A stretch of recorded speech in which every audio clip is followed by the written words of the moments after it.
we just heard in Andrea Mitchell's reporting. Steve? That's right, Brian. We're with Jeff Weaver. This is the campaign manager for Bernie Sanders. So we've been talking all night, Jeff. We've been talking all night about the delegate math for Bernie Sanders. And so there's the super delegates. Let's forget those. Let's talk about the pledged delegates. First, let's just, what you see here, these are the states to come and the delegates left. But let's set this up for people back home. So based on our NBC math we had coming into tonight, now, the state of Washington, this gets complicated. We haven't added the delegates. You guys won big there. Yeah. Let's estimate you guys are still going to pick up 35 there. We think you came into tonight down about 210 in the pledged delegate category. Now, you're going to lose New York tonight. We're not sure what the exact breakdown is going to be. Tell me if this is fair. Why don't we estimate for the purposes of this conversation, you guys are going to lose 25 delegates net tonight. Okay, so 235. You need to make up 235 pledged delegates in these states with this number of delegates. And just take me through what you see here that tells you can erase that. Well, I mean, I think if you look,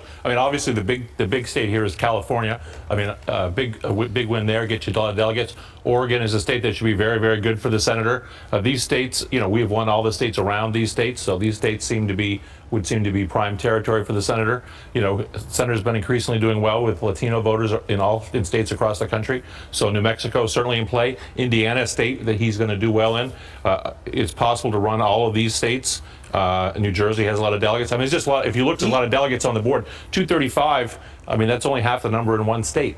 Can I ask this? Sure. Like, people look at the demographics of what happened here in New York tonight. This looks like a double-digit loss. You look at the demographics of New Jersey, very similar. And people would say, if you can't come into New York and keep it in single digits there, how do you turn around and do it in New Jersey? Or for that matter, Maryland. Maryland has the largest African-American population of any state in the North. This is a campaign that struggled to break 30% with African-Americans. Well, I mean, for one thing, look, the secretary and her people should be congratulated for their victory tonight, no doubt about it. But she had a special relationship with the people of New York. She was elected here twice as a U.S. senator. We always knew this was going to be a very tough state, closed primary.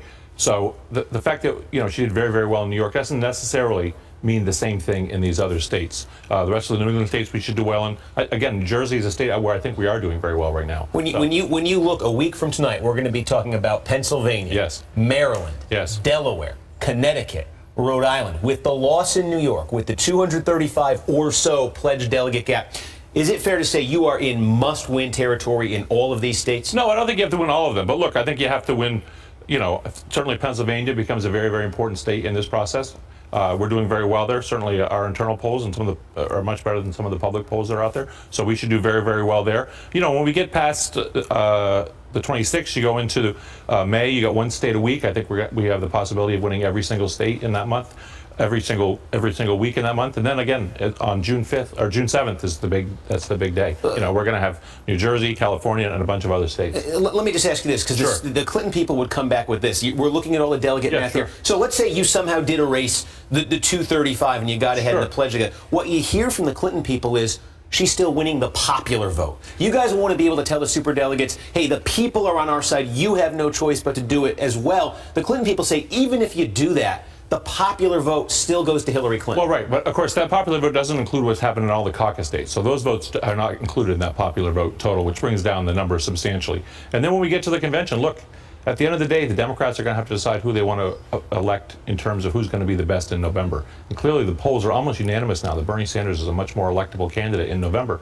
Very important, I think, for Democrats. You know, the other thing that's not that you haven't pointed out is we picked up a number of delegates. A lot of these caucus states have a sort of iterative process where there's a county convention, a state convention, and we've done a very good job at picking up additional delegates at each one of those levels. We picked up delegates in Nevada. We're going to pick up delegates, I believe, in Iowa, Washington State. Even though we won 70-30, the outcome in delegates eventually could become 80-20, or I mean, even in a really big turnout in Washington State, we could sweep the delegates in Washington State. So there's a lot of opportunities to pick up delegates in the caucus process as well. Let me ask you this, though. Is this a fair statement? The popular vote and the pledged delegate count. If you are not leading at least one of those counts when June 7th finishes up, when we finish this primary process, you don't have a claim to get those superdelegates to flip their sides. Are you still going to try to flip superdelegates if you're not winning one of those? I don't think that that's the case. Look, we're going to go to the convention. It is extremely unlikely that either candidate will have the requisite number of pledged delegates to get to this number, right? So it is going to be an election determined by the superdelegates. And superdelegates are largely elected officials, party who are party actually they're leaders. overwhelmingly right now with Hillary Announced Clinton. for So, Clinton. so the Announced question for is, Clinton. if you guys can't come to them and say, we won the pledged delegate count, you have to honor the will of the people. If you can't come to them and say, we won the popular vote, you have to honor the will of the people. If these superdelegates already want to be with Hillary Clinton and they can say, hey, she won the popular vote, hey, she won the pledged delegate vote, how can you flip them after the primaries? Well, because they're going to want to win in November.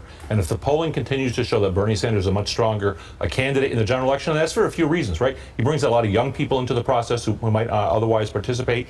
He is extremely popular with independent voters. If you look at when you have open caucuses and open primaries, he wins independents 65-35, 70-30, and then in November, only about a quarter of the population is Democrats. If you can't create a coalition with independent voters, you can't win the White House, you can't win the Senate, you can't bring in additional people into the House. So this is what has to be built in November. It has to be Democrats along with independents to defeat the Republicans. And Bernie Sanders is the candidate who can do Because that. you know as well as I do, if June 7th comes and goes and Hillary Clinton has won the pledged delegate count in the primaries and she's won the popular vote, there are going to be calls from her campaign and calls from a lot of influential delegates in this country for you, the Sanders campaign, to make a decision to unite around her. You're saying instead of that, you will spend those months, those weeks in the summer trying to flip superdelegates to Bernie Sanders before the convention. At this point, yes, absolutely. Okay. Jeff Weaver, campaign manager for Bernie Sanders. Thanks for the time. Thanks. Appreciate Glad it. to be here. Back Thanks. to you guys. That was remarkable. Jeff Weaver, it's a kindness of you to be here to walk us through that, sir. Thank you for being here. Happy to do For it. stopping by. Thanks to Steve Kornacki as well.